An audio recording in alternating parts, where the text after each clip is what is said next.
I'm currently fishing at Bear Lake, and right now I'm testing a very simple bait combination, completely without any ground bait. No PVA, no ground bait mix, just cast the bait into the water.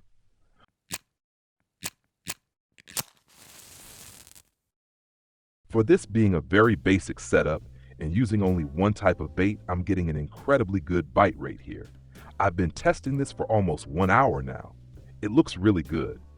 Of course, not only giant fish are showing up here, but there can definitely be fish weighing up to 15 kilograms as well. So if you sort it by weight, you can see that a little bit better. There are also quite a few fish here between 5 and 15 kilograms. So it still looks very reasonable. And in terms of silver, this should not be bad at all either. We'll definitely take a look in a moment at how much silver we actually made here. Of course, this is one of the 3 important spots here at Bear Lake. One of them always works. Which ones they are and how to start fishing here is explained to you in this video, absolutely essential for all carp anglers. And with a relatively simple setup like this, you can pull out the big carp here as well. And as I said, completely without any ground bait mix. Just cast out the bait and fish after fish is actually biting.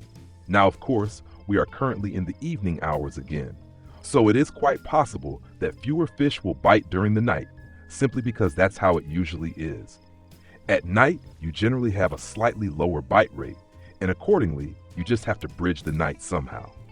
And of course, we'll do that by taking a look at the setup. And this is what it looks like. I'm using a size 1 hook. That is completely sufficient. Hook size 1.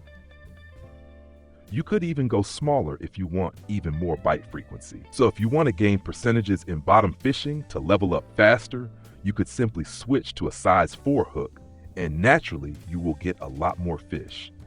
This setup works completely with a pop-up rig, using only pop-up corn in the mussel flavors. So green pop-up corn, mussel flavor, and the whole thing dipped in Mussel Dip. I'm using that setup on 2 rods, and the 3rd rod is using yellow mussel. So that works as well. Even so, it is completely enough if you fish only with the green mussel version. Yellow mussel works too, but I would say that green mussel works better. And that means you do not need to buy 2 different baits. Of course, you can test it yourself. Maybe you'll get slightly different fish on the yellow mussel. So feel free to experiment. Always try out different things and test them. That is always a very good idea. Yes, now toward the evening, it seems that more and more mirror carp are showing up. Before that, it was mainly common carp, but also grass carp at this spot.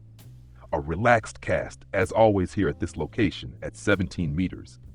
And I do not always cast to exactly the same point.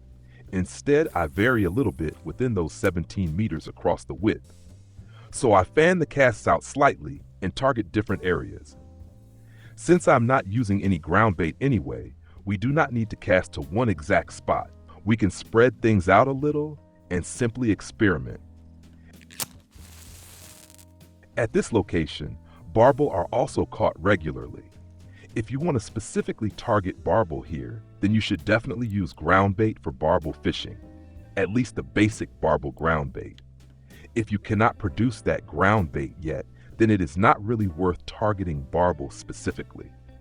That means if you want to influence the spot so that it produces more barbel, then you need ground bait. What I am doing right now is simply fishing the spot exactly as it currently is. So the way the spot is right now, we have a very large population of common carp, a medium-sized population of mirror carp, and a smaller population of grass carp. And very rarely we even catch tench here as well. So those are currently the dominant fish populations at this spot. How exactly these carp populations work and how we can influence them is already explained in this video. That is also extremely important, so you understand what we are actually doing as anglers and how we can influence a spot.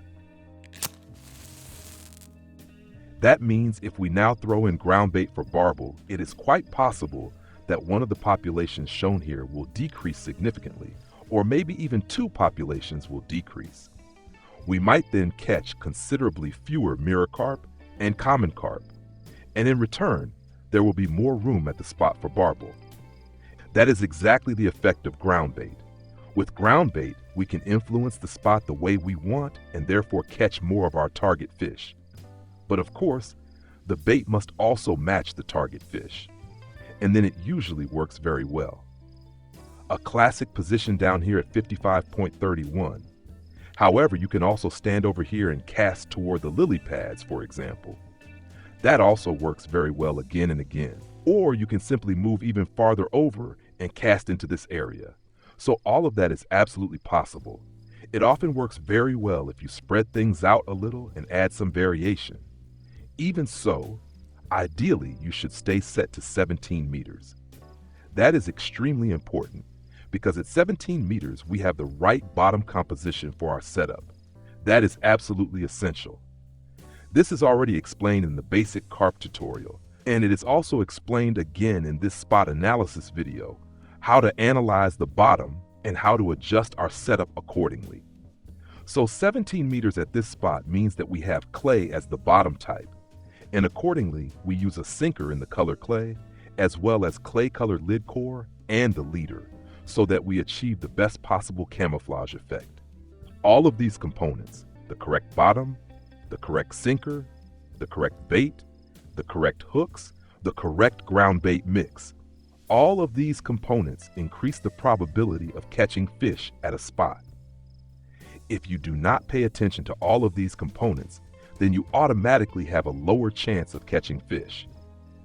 It makes a huge difference whether you stand here with a basic setup using mismatched sinker and Leadcore colors, or whether you build your setup professionally and therefore have the greatest possible chance of catching fish at a spot. It is almost 4 o'clock in the morning now, and that means we're quickly heading to the fish market to see how much silver these fish are worth before the morning bite starts again.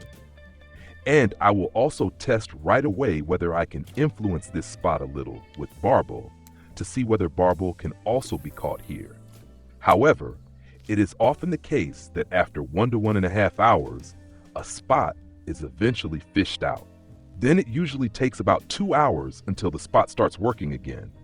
And during that time, I simply move to one of the other 2 spots. They will most certainly still be working quite well. So this is what it looks like right now. Let's take one more look at the fishing time. We are currently at 53 minutes, and in total, we are at 300 silver. So, without any ground bait, simply using pop-up corn, that looks pretty good. A relatively basic setup, and of course you can optimize this even further with ground bait, whether it is the basic carp ground bait mix, the basic grass carp ground bait mix, or the tench ground bait mix. Any ground bait mix will ensure that even more fish, and perhaps even larger fish, are present at the spot. So, get yourself over to Bear Lake. If this helped you, leave a thumbs up. Do not forget to subscribe to the channel, and I will see you in the next video. Until then, tight lines.